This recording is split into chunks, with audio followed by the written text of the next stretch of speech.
नमस्कार साथियों। Math competition class Amit sir की क्लास में आपका बहुत बहुत स्वागत है। साथियों, आज की इस क्लास में हम दंड आरेख, जिसे हम बार ग्राफ भी, आयत चित्र, इनके बारे में सीखेंगे। सबसे पहले आप सीख लें कि इनकी आवश्यकता क्यों पड़ती है। तो एक बहुत शानदार शब्द है कि 1000 शब्दों से बेहतर होता है एक चित्र। यानी कि बच्चा प्रदर्शन विधि से जल्दी सीखता है, इसलिए हमें इन आलेखों या ग्राफों की आवश्यकता होती है। शुरू करने से पहले आपसे निवेदन रहेगा कि आप इस चैनल को सब्सक्राइब कर लें, लाइक करें, अधिक से अधिक कमेंट करें, जिससे मुझे मोटिवेशन मिले और मैं आपके लिए वीडियो थोड़ा जल्दी और अच्छे ला सकूं। स्टार्ट करते हैं। सबसे पहला होता है दंड आरेख, जिसे हम बार ग्राफ भी कहते हैं। इसमें हमें क्या दिया जाता है, इसकी पूरी डिटेल पहले हम क्वेश्चन करेंगे, फिर पूरी डिटेल देखेंगे। क्वेश्चन इस प्रकार है, मान लो कि ये हमें दे रखा है मद, जिस पे खर्च होता है, व्यय होता है, और व्यय इस प्रकार से है कि किराए पे इतना, 1000 में है 5000 रुपये, किराना खर्च 2000 रुपये, शिक्षा पर 3000 रुपये और अन्य पर 4000 रुपये। और हमें इसका दंड आरेख बनाना है। हम क्या करेंगे, जो एक अक्ष होता है एक्स अक्ष, उस पे तो हम लिख देंगे मद, व्यय यहां पे लिख देंगे, और जो व्यय है उसको मैंने, नीचे वाला है जो आंकड़े दे रखे हैं हमें, उनको मैंने वाई अक्ष पर लिख दिया। 1 2 3 4 5, यह 1000 में है। ठीक है, ये है जो 1000 में है। ये तो मद है, व्यय नहीं है, कोई बात नहीं। और ये व्यय है, और किस में है, 1000 में।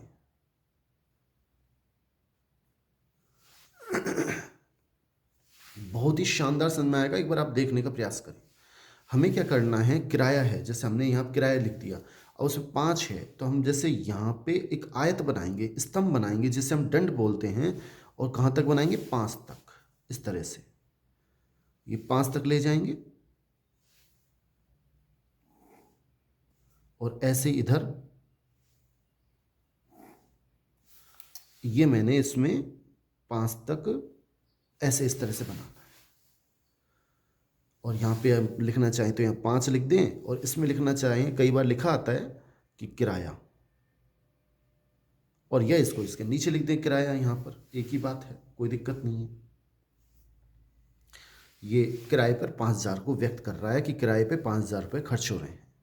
किराना को देखें, ऐसे आपको क्या करना है, जो दंड आरेख है उसमें जो स्तंभ बनेंगे, आयत बनेंगे, दंड बनेंगे, हम कुछ भी बोल सकते हैं, उनमें बीच में बराबर बराबर दूरी पर गैप छोड़ना है। अब किराना बनाना है, किराना हमें कहाँ तक बनाना है, 2 तक, तो थोड़ा सा गैप छोड़ दिया। अब हमने ये किराना बना दिया। ये जो दंड है, स्तंभ है, ये किसको व्यक्त कर रहा है, किराने पर व्यय को। किराना कितना व्यय हो रहा है, 2000 रुपये, 2 लिख दिया। शिक्षा, शिक्षा पर कितना है, 3, तो हमें ये बनाना है 3 तक। इस तरह से उतना गैप जो यहाँ छोड़ा अपने, इतना यहाँ छोड़ना है, और ये मैं 3 तक ले गया। ये हमने किस पे खर्च किया है, शिक्षा पर। फिर अन्य, अन्य पे कितना खर्च है, 4, 4 हमें कहाँ तक ले जाना है, थोड़ा ऊपर, यहाँ तक। ये हम 4 तक ले गए। ये क्या है, अन्य, और कितना है, 4। मेरे ख्याल से आपको समझ में आ गया होगा। इस तरह से हमें दंड आरेख बनाना होता है। इसमें क्या क्या खूबियाँ होती हैं, क्या इसके नियम होते हैं, मैं सारा लिखाऊंगा। पहले आप एक बार हल्का हल्का सीख लें। इस तरह से दंड बनता है कि हमें एक समान चौड़ाई के, ये जो हमें आयत बनाने पड़ते हैं वो समान चौड़ाई के बनाने पड़ते हैं, और एक्स अक्ष पे समान चौड़ाई के क्या बनते हैं, स्तंभ बनते हैं, दंड बनते हैं। और इनकी जो ऊंचाई है वो किस पे डिपेंड करती है, वाई अक्ष पर जो आंकड़े हैं उन पे डिपेंड करती है ऊंचाई। और हमें दंड आरेख में क्या नियम होता है, बराबर दूरी पर ये हमें स्तंभ बनाने पड़ते हैं, ये दूरी बिल्कुल बराबर है, गैप छोड़ना पड़ता है, ये इनकी पहचान है। क्वेश्चन किस प्रकार से आ सकता है, क्वेश्चन या तो आपको ऐसे दे दे इसका हमें दंड आरेख बना के बताइए, या ऐसे ही पूछ सकता है सबसे अधिक खर्च किस पे हो रहा है, चित्र दे दे हमें और फिर पूछेगा किस पे सबसे अधिक खर्च हो रहा है, तो किस पे हो रहा है, किराए पर, कितना 5,000 रुपये, सबसे कम किराना पर कितना 2,000 रुपये। आगे देखें आप एक बार, बिल्कुल समझ में आ जाएगा। साथियों ये हमारा क्वेश्चन नंबर 2 है। इसमें हमें मान लो चित्र दिया हुआ है, इस तरह से चित्र आएगा, प्रश्न ये भी आ सकता है, स्वयं ये भी आ सकता है। और ये खेल हैं एक्स अक्ष पर, खेल कौन कौन से हैं, football, hockey, cricket, basketball, volleyball, और इन पे खर्चा हो रहा है और व्यय का अनुपात रूप में दे रखा है कि 3:4 इस तरह से हमें अनुपात रूप में दे रखा है, और कुल खर्च टोटल 2 लाख रुपए है। तो हॉकी पर खर्च और क्रिकेट पे खर्च ज्ञात कीजिए। कैसे करेंगे, देखो इन पे खर्च का अनुपात कितना है, अगर इस पे देखें 3 लिखा हुआ है, ये 4 है, ये 6 है, और ये इसमें देखें 2 है। ऐसे आपको देखना कैसे है, जैसे ये इसके सीध में 3, इसके सीध में 4, इसके सामने 6, ये हाइट यहाँ पे मिलेगी 2 पर और ये हाइट मिलेगी 5 पर, यानी इन सब का अनुपात हमें पता लग गया। कितना अनुपात है, 3:4:6:2:5, ये इनका अनुपातिक रूप है खर्च का। अब हमें हॉकी पे खर्च निकालना है तो बड़ा आसान है। अब ये अनुपात वाला क्वेश्चन हो गया। पहले हॉकी पे खर्च है कितना, 4, और टोटल अनुपात कितना है वो भी चेक कर लें। 3 और 4 7, 7 और 6 13, 2 15 और 5 20, टोटल खर्च है 20 इंटू, और वैसे टोटल कितना है 2 लाख। ये बिल्कुल अनुपात वाला क्वेश्चन हो गया। पहले हॉकी का अनुपात, फिर कुल अनुपात इंटू टोटल खर्च। और जब हम इसको सोल्व करेंगे, 1 0 से 1 0 कट गई, 2 एकम 2, तो हमारे पास कितने आएंगे, 40,000 रुपए। ये हमारा खर्चा आ गया। क्रिकेट पे खर्च निकालना है सेम। पहले क्रिकेट पे है कितना, 6/20 टोटल इंटू 2 लाख रुपए। और जब इसको हम सोल्व करेंगे तो यहाँ 10,000 6 से गुणा करेंगे तो 60,000 रुपये किस पे खर्च है, क्रिकेट पे खर्च है। ऐसे हम प्रत्येक पे खर्चा निकाल सकते हैं। अब आपसे ये भी पूछ सकता है हॉकी पे कितना खर्चा, कितना परसेंट खर्चा हुआ, तो 3/20 इंटू 100, तो आप प्रतिशत भी निकाल सकते हैं। अभी हम क्वेश्चन करेंगे, आप देख लें। मेरे ख्याल से ये क्वेश्चन आपको समझ में आ गया होगा। नेक्स्ट क्वेश्चन देख लें। साथियों सबसे पहले हम ये देखेंगे कि दंड आरेख ग्राफ और बार ग्राफ के बारे में कुछ महत्वपूर्ण बिंदु हैं, और अभी आप अब उनको समझ सकते हैं क्योंकि हमने 2 सवाल ऐसे कर लिए हैं। महत्वपूर्ण बिंदु आ जाते हैं क्वेश्चन में, पूछ लेता है कौन सा दंड ग्राफ के लिए सही है, कौन सा असत्य है, तब हमको सारे बिंदु आने चाहिए। सबसे पहले इसके बारे में अगर हम लिखें तो ये चित्रीय निरूपण है। कैसा निरूपण है, चित्रीय निरूपण है। दंड आरेख क्या होता है, चित्र के रूप में व्यक्त करते हैं, इसलिए ये चित्र निरूपण है। और इसमें होता क्या है, एक्स अक्ष पर क्या लेते हैं हम, समान चौड़ाई के स्तंभ। जो एक्स अक्ष भी अपने बनाया वहां पे हम क्या कर रहे हैं, समान चौड़ाई के स्तंभ या दंड बनाए जाते हैं और उनके बीच की दूरी बराबर होती है। एक्स अक्ष पर समान चौड़ाई के जो हमने स्तंभ बनाए, दंड बनाए, आयत बनाए, उनकी चौड़ाई क्या होती है, समान चौड़ाई। एक्स अक्ष पर समान चौड़ाई के, इसको अंडरलाइन कर देता हूं, मोस्ट है, पूछ सकता है। आयत चित्र में समान चौड़ाई होना मतलब जरूरी नहीं है, हो भी सकती है और नहीं भी, हम उसके बारे में भी सीखेंगे। लेकिन दंड ग्राफ में चौड़ाई निश्चित ही समान मिलेगी। एक्स अक्ष पर समान चौड़ाई के स्तंभ, जिनको हम दंड भी बोल देते हैं, बनाए जाते हैं। पहली बात, जैसे अभी आपको मैंने सिखाया था कि ये समान चौड़ाई की, जैसे ये इतना, फिर ये इनकी चौड़ाई ये वाली जो दंड हैं ये इनकी चौड़ाई क्या होगी, बिल्कुल समान। और दूसरी बात, अगली बात क्या है, इनके बीच की दूरी बराबर बराबर होती है। जिनके जिनके बीच की दूरी बराबर बराबर होती है या समान होती है, एक ही बात है, बराबर बराबर होती है या समान होती है। तो ये भी महत्वपूर्ण बिंदु है, जिनके बीच की दूरी समान चौड़ाई के और बीच की दूरी बराबर बराबर या समान होती है, आपको ये याद रखना है। अगला, एक्स अक्ष पर चर को प्रकट करता है। एक्स अक्ष अभी समझा देता हूं, पर चर को व्यक्त करता है, प्रकट करता है, एक ही बात है। एक बार ये भी लिख लें, वाई अक्ष पर, वाई अक्ष पर अभी समझा देता हूं मैं, चर के मान को व्यक्त करता है। अभी समझा देते हैं। देखो, एक्स अक्ष पर तो चर को व्यक्त करता है, आप याद रखें, एक्स अक्ष पर चर को व्यक्त करता है और वाई अक्ष पर चर के मान को व्यक्त करता है। थोड़ा सा ही अंतर है।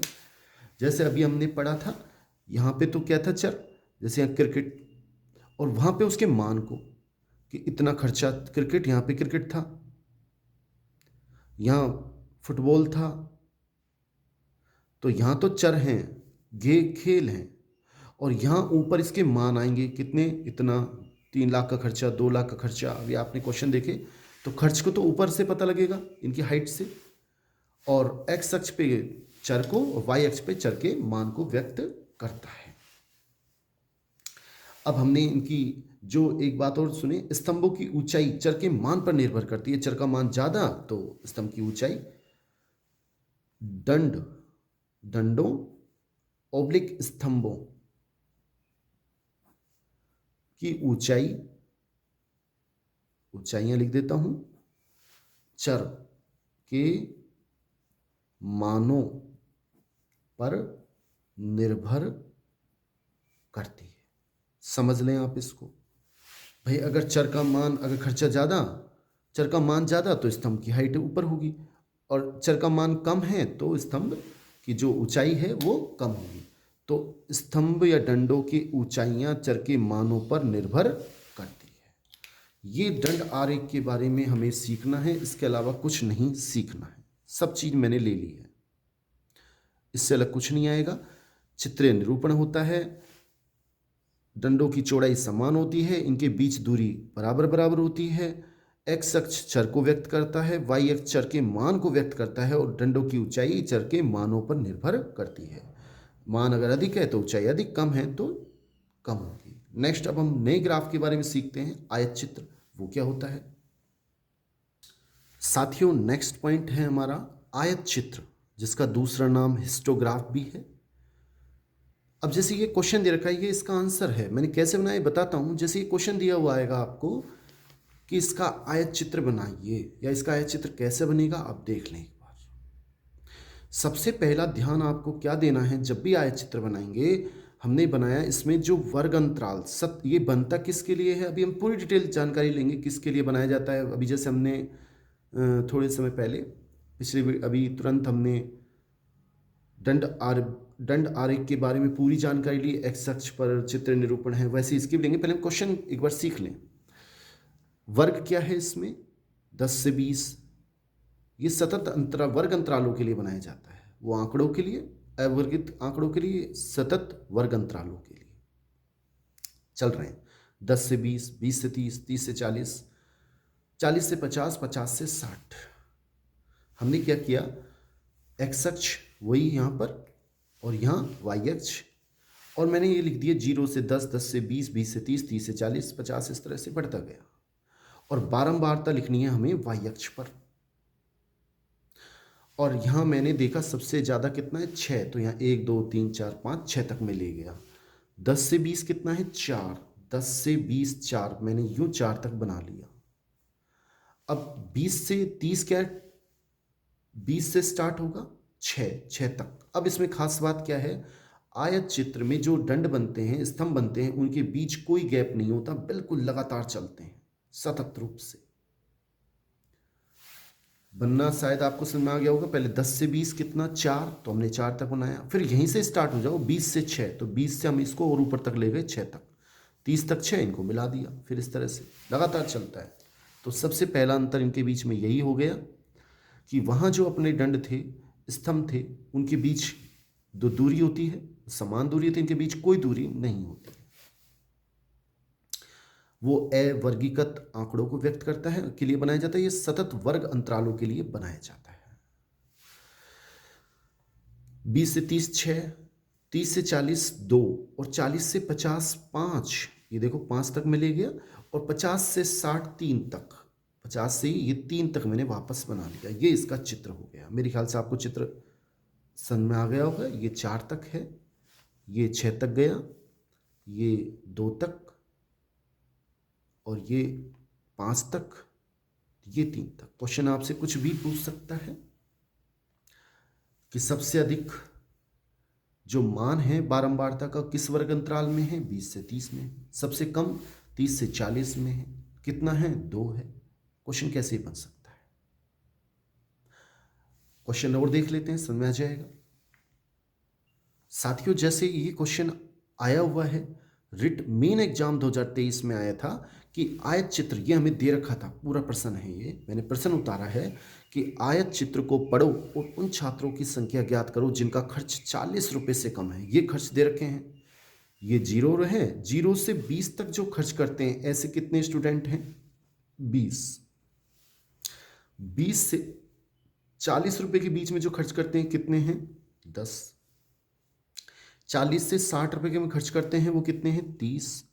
ऐसे ये 40 और ये हो गया पूरा 10।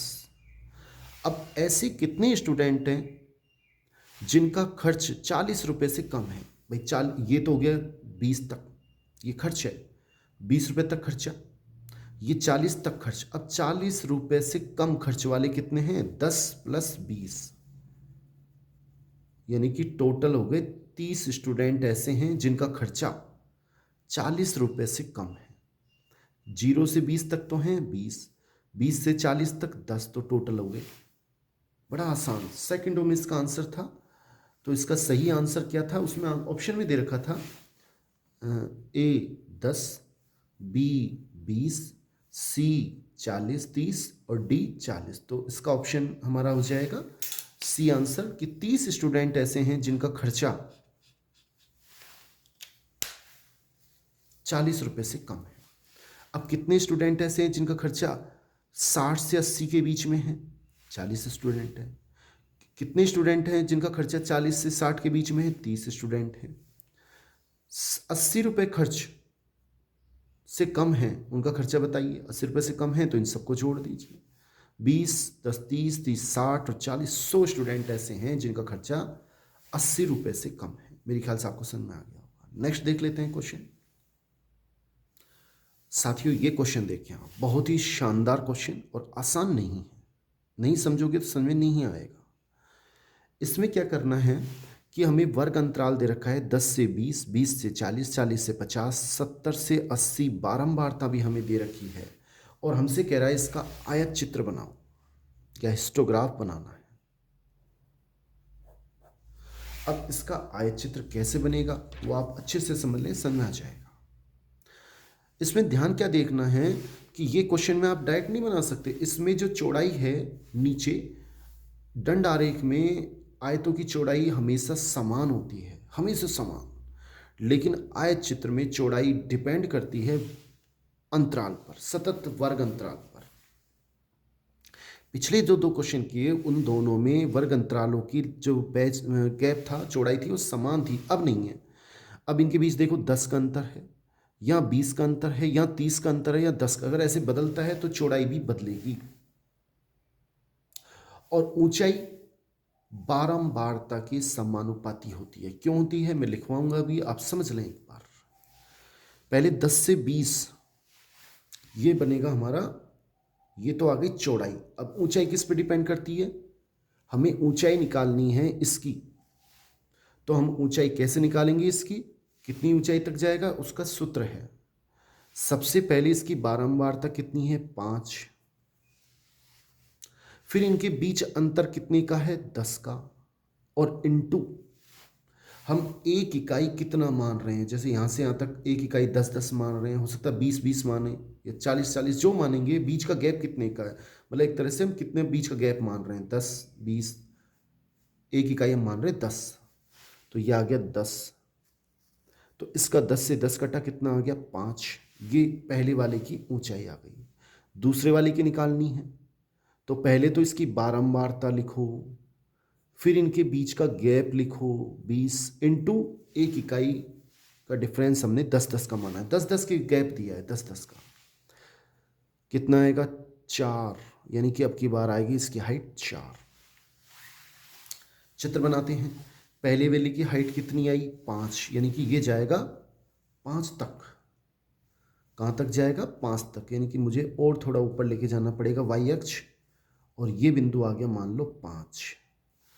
1 2 3 4 5, तो मुझे 5 तक ये चित्र आयत बनाना पड़ेगा। ये देखिए, ये इसका 5 तक आयत बन गया। मेरे ख्याल से समझ में आ गया होगा।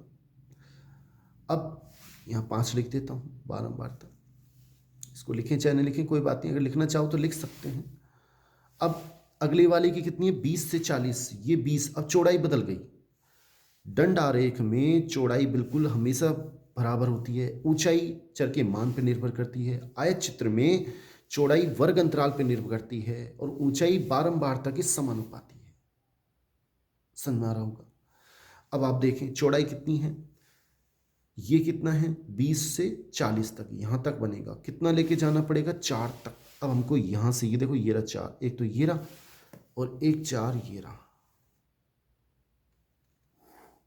और इन दोनों को मैंने ऐसे मिला दिया। ये इसका चित्र बन गया। कुछ समझ में आ रहा होगा। अब 40 से 70 यानी यहां तक, ये इस आयत की चौड़ाई हो गई। कितना है? 12। 12 नहीं लेंगे, पहले इसकी ऊंचाई निकालेंगे। निकलती है, निकालते कैसे हैं? 12 सीख लें, ऊंचाई भी निकालवा सकता है आपसे। 12, इनके बीच का गैप 10 इंटू एक्स अक्ष पे कितने का गैप लिया है? 10 का। 0 से 0, 3 चौक 12, कितना आया? 4। अरे वाह, ये भी 4 आ गया। जितना भी आए, तो 70 तक हमें 4 लेना है। इन दोनों को मिला दिया, ये बिल्कुल 4 आएंगे। मेरे ख्याल से समझ आ गया। ये भी 4 और ये भी 4 हाइट इसकी। अगले की कैसे निकालेंगे? 1 बारंबारता, अंतर 10 का इंटू अंतर नीचे वाला एक इकाई किसके? 10 के। 10 से 10 कट गया, 1 आ गया, यानी कि 1 यहां तक,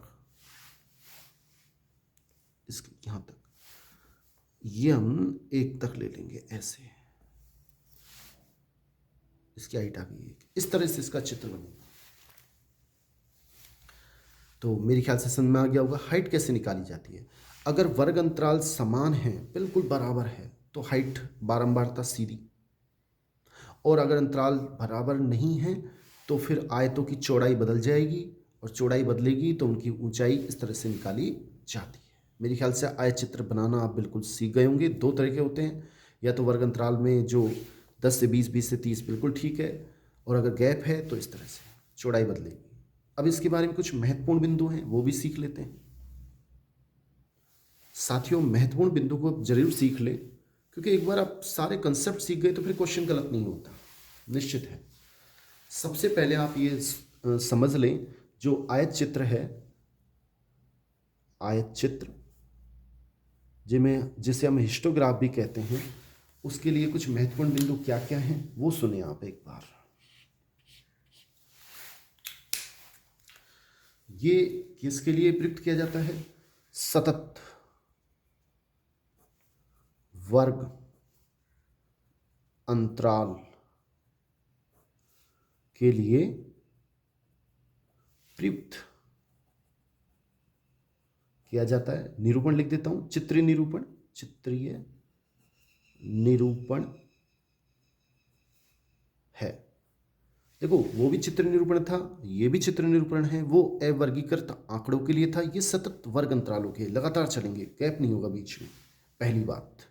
तो इसमें आपको याद क्या रखनी है, आयत चित्र किसके लिए प्रयुक्त किया जाता है, सतत वर्ग अंतरालों के लिए, ये आपको याद रखना है। दूसरी बात क्या याद रखनी है, क्रमागत यानी कि लगातार आयतों, जो आयत हमने बनाए थे, दंड बनाए थे एक तरह से, या स्तंभ बनाए थे, के बीच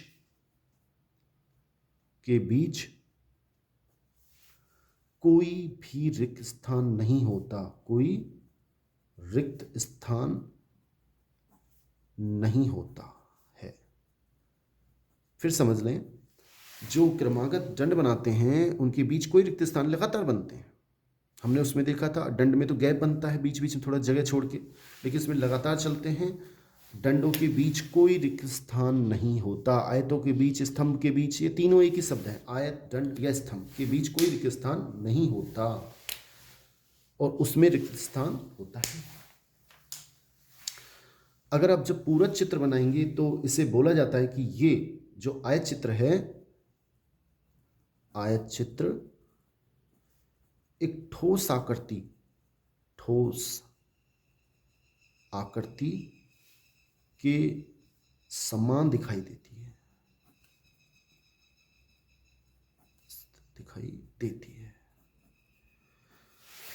क्योंकि बीच में गैप नहीं है, पूरी सॉलिड बन रही है, इसलिए इसको क्या बोलते हैं, ये जो आकृति है वो ठोस समान दिखाई देती है। तो आप ये भी इसके बारे में, इसकी क्वालिटी याद रखें, जो आयत चित्र है वो हमें कैसी दिखाई देती है, एक ठोस आकृति दिखाई देती है। एक आप ये बहुत ही जरूर याद रखें कि बनने वाले जो दंड हैं, आयत हैं, उनका क्षेत्रफल संगत बारंबारताओं के समानुपाती होता है। बनने वाले आयतों, एक बार मैं लिख देता हूं, आयत, दंड, स्तंभ, एक ही बात है, का क्षेत्रफल संगत, जो उसके सामने है, संगत बारंबारता, फ्रीक्वेंसी के समानुपाती होता है। बड़ा ध्यान रखें इस चीज को। जो स्तंभ हैं, आयत हैं, उनके जो क्षेत्रफल है वो संगत बारंबारताओं के समानुपाती होता है। और आप ये भी याद रखें, आयत की चौड़ाई समान कब होगी, अगर अंतराल क्या है, समान है। यदि आयतों की चौड़ाई समान है तो आयत का क्षेत्रफल फिर किसके समानुपाती हो जाएगा, यदि आयतों की चौड़ाई समान हो, अंतराल समान हो 10 से 20, 20 से 30, तो फिर चौड़ाई समान बनेगी। और चौड़ाई समान बनेगी तो अब जो आयत का क्षेत्रफल है, तब आयतों का क्षेत्रफल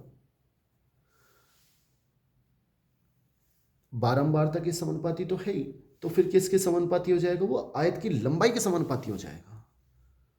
आयत की लंबाई के समानुपाती होता है। ऐसा क्यों है, कि भाई एक क्षेत्रफल तो समान बराबर है ही, पहले तो क्षेत्रफल पे डिपेंड कर रहा था, और क्षेत्रफल क्या होता है, भाई आयत का क्षेत्रफल तो लंबाई इंटू चौड़ाई, जब चौड़ाई समान हो गई तो आयत पे डिपेंड, लंबाई पे डिपेंड करेगा। तो अगर यदि आयत की चौड़ाई समान है तो क्षेत्रफल आयत की लंबाई के समानुपाती होता है। ये कुछ महत्वपूर्ण बिंदु हैं, और एक दो महत्वपूर्ण बिंदु और समझ लें, आप इसको भी समझ लें।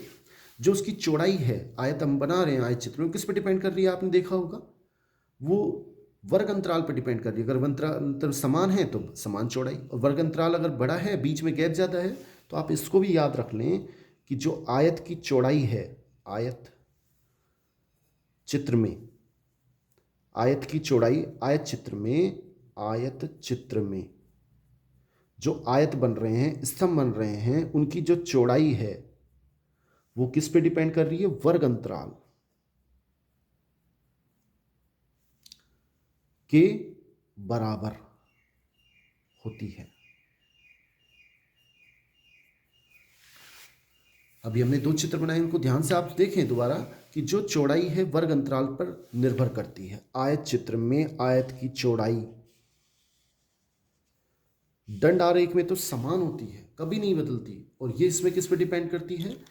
वर्ग अंतराल पर। वर्ग अंतराल कम है तो कम चौड़ाई, ज़्यादा है जैसे अभी आया था 10 से 20 तो 10 की चौड़ाई, 20 से 40 20 की चौड़ाई, 40 से 70 30 की चौड़ाई। और आयत की जो ऊंचाई है भाई, अब उसमें तो ऊंचाई किस पे निर्भर कर रही थी? चर के मानों पर। अब इसमें ऊंचाई किस पे निर्भर करेगी? बारंबारता पर डिपेंड कर रही है, बारंबारता से बदल रही है जो भी बदल रहा है। तो आयत की ऊंचाई वो बारंबारता के समानुपाती होती है। ये भी एक अंतर हो गया। दोनों में देखो बिल्कुल सीधा सीधा अंतर। उसमें तो चौड़ाई बिल्कुल सदैव समान रहती है, इसमें चौड़ाई वर्ग अंतराल पर निर्भर करती है। उसमें ऊंचाई चर के मान पर डिपेंड करती है, उसमें ऊंचाई बारंबारता के समानुपाती है, बारंबारता पर डिपेंड करती है। ये साथियों मैंने इनके बारे में बताया। बहुत बहुत धन्यवाद। आज के लिए इतना ही। नेक्स्ट वीडियो में मुझे उम्मीद है आपको ये वीडियो अच्छा लगा होगा। आप इस चैनल को सब्सक्राइब करें जिससे मुझे हौसला मिले। थैंक्स।